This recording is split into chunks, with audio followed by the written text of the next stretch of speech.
Assalamualaikum warahmatullahi wabarakatuh. Halo teman-teman semua, kembali lagi dengan channel Usman Ogi. Baiklah, pada kesempatan kali ini saya akan memberikan update terbaru terkait dengan info pendaftaran CPNS dan P3K di tahun 2021.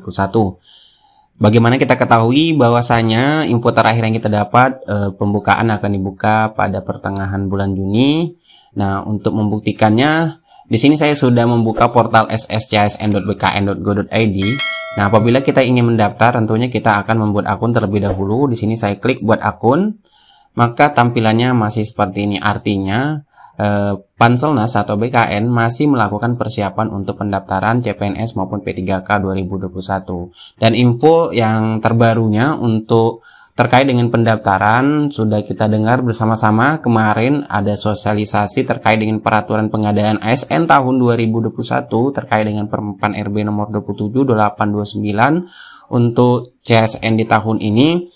Dan di sesi tanya jawab dijelaskan bahwa terkait dengan pengumuman pendaftaran dan passing grade itu akan disampaikan nanti oleh BKN. Maaf, untuk pendaftaran akan disampaikan oleh BKN dan untuk passing grade akan disampaikan dalam peraturan Menpan RB nantinya. Dan info terbaru di tanggal 15 Juni terkait dengan CPNS dan P3K 2021 kita bisa lihat di akun resmi Twitter BKN, yaitu ASN Kini Beda. Salah satu postingan hari ini yaitu kita baca bersama-sama untuk Sobat BKN yang ingin mengetahui update jelang pelaksanaan seleksi ASN tahun 2021. Jangan lewatkan pembahasannya bersama Kepala Pusat Pengembangan Sistem Seleksi BKN Muhammad Ridwan secara live di Metro TV pada pukul 10 WIB yang lalu. Nah, untuk lebih jelasnya apa saja hasil wawancara dari Pak Muhammad Ridwan selaku Kepala Pusat Pengembangan Sistem Seleksi BKN dengan salah satu stasiun televisi terkait dengan pelaksanaan seleksi ASN di tahun 2021. Tentunya di dalam wawancara ini juga ada terkait info pendaftaran dan passing grade untuk CSN di tahun 2021 ini. Baiklah, langsung saja kita dengarkan bersama-sama hasil wawancara tersebut. Tapi sudah ada bocoran, Pak, kapan rencananya pendaftaran akan dibuka?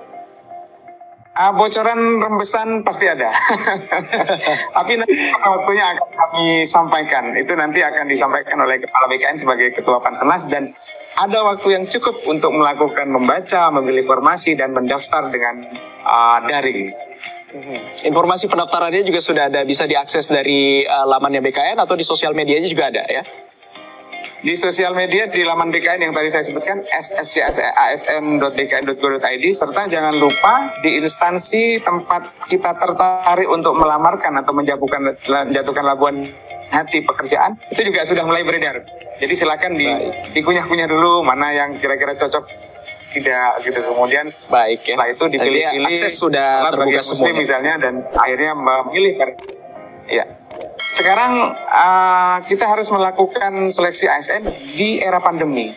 Tetapi alhamdulillah kami dapat insentif yang sangat banyak, karena pada kurun waktu ini 31 Mei sampai dengan 30 Juni ada seleksi sekolah kedinasan ya dari 8 instansi, STAN, Kumham misalnya, BPS, BMKG dan yang lain-lain, yang juga menggunakan protokol kesehatan yang sangat ketat, dan itu nanti hasil dari mereka akan kami evaluasi untuk pelaksanaan seleksi ASN yang lebih baik.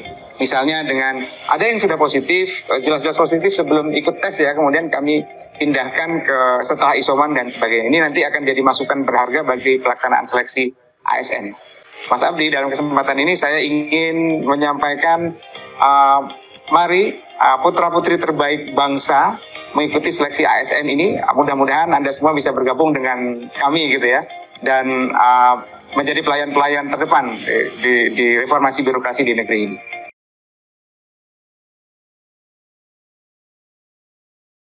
Terkait dengan seleksi, ada seleksi administrasi, kemudian nanti ada masa sanggah, kemudian masuk ke SKD, kemudian masuk ke SKB, pengumuman hasil akhir, dan kemudian ada masa sanggah yang kedua, dan selanjutnya adalah pengangkatan calon PNS. Terkait dengan SKD, Bapak Ibu sekalian, itu SKD akan menggunakan, SKD CPNS akan menggunakan sistem CAT BKN, kemudian akan meliputi tes wawasan kebangsaan, dan tes intelijensia umum, dan tes karakteristik pribadi. Sedangkan pelaksanaan SKD ini pada dasarnya 100 menit, tapi tadi untuk disabilitas netra ada menjadi 130 menit. Kemudian peserta dinyatakan oleh SKD dan berhak mengikuti SKB apabila memenuhi nilai ambang batas dan berada pada peringkat tertinggi dari 3 kali jumlah kebutuhan jabatan. Jadi yang diambil adalah 3 kali jumlah formasinya. Kemudian terkait dengan materi SKD, ini ada TWK, isinya adalah seperti ini. Kemudian TIU juga isinya adalah seperti ini.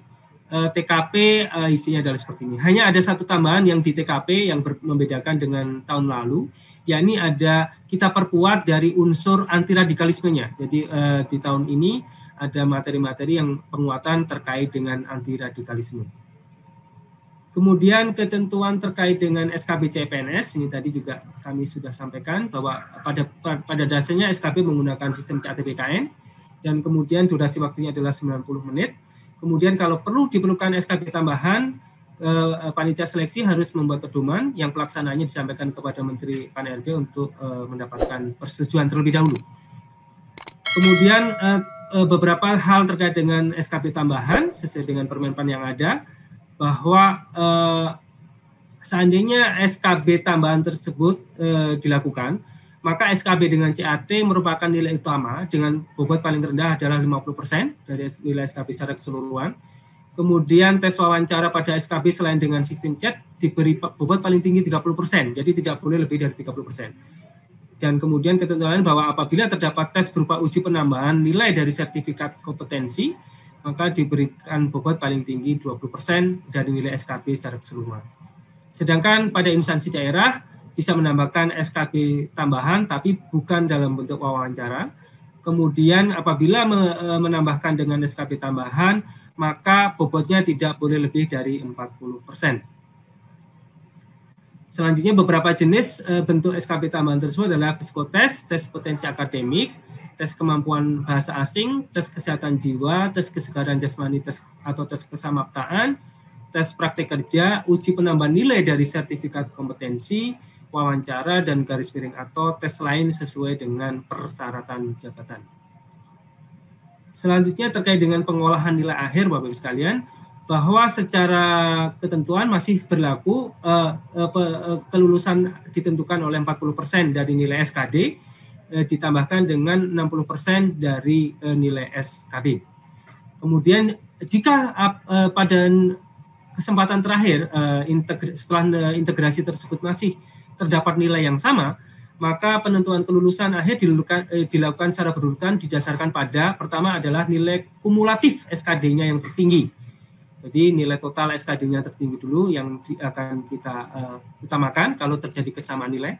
Kemudian apabila masih sama juga, maka akan ditentukan secara berurutan dari nilai TKP, tes karakteristik pribadi, kemudian TIU, dan selanjutnya ke TWK terakhirnya. Jika masih sama juga, maka nilai ditentukan berdasarkan nilai IPK yang tertinggi bagi lulusan diploma, sarjana, dan magister, sedangkan untuk lulusan SMA atau sederajat berdasarkan nilai rata-rata yang tertinggi yang tertulis di ijazah. Dan apabila di proses C masih sama lagi, maka yang digunakan sebagai penentuan adalah usia pelamar yang tertinggi yang digunakan. Kemudian mekanisme pengisian kebutuhan jabatan yang belum terisi, saya kira tidak ada perubahan dengan sistem yang tahun lalu.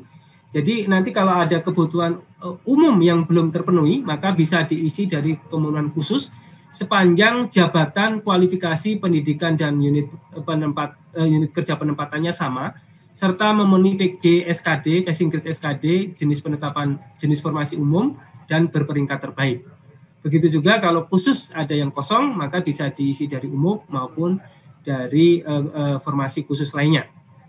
Kemudian jika masih ada yang kosong lagi, maka khusus untuk instansi daerah, maka bisa diisikan dari unit kerja penempatan yang berbeda. Jadi kalau misalnya dokter di puskesmas A itu kosong, ternyata di puskesmas B masih terdapat kekosongan, di A dan B terisi, tapi masih ada yang kalah, kemudian di C terjadi kekosongan, maka dalam satu kabupaten kota, di puskesmas yang kosong tersebut masih bisa diambilkan dokter dari puskesmas A dan B.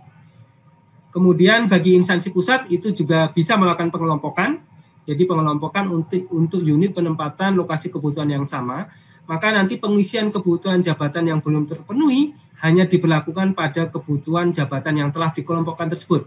Jadi ini khusus untuk pusat, bisa dilakukan pengelompokan, baik nanti di level eselon yang lebih tingginya, eselon 2 atau eselon 1, atau bisa berdasarkan zona geografis tertentu, zona wilayah tertentu.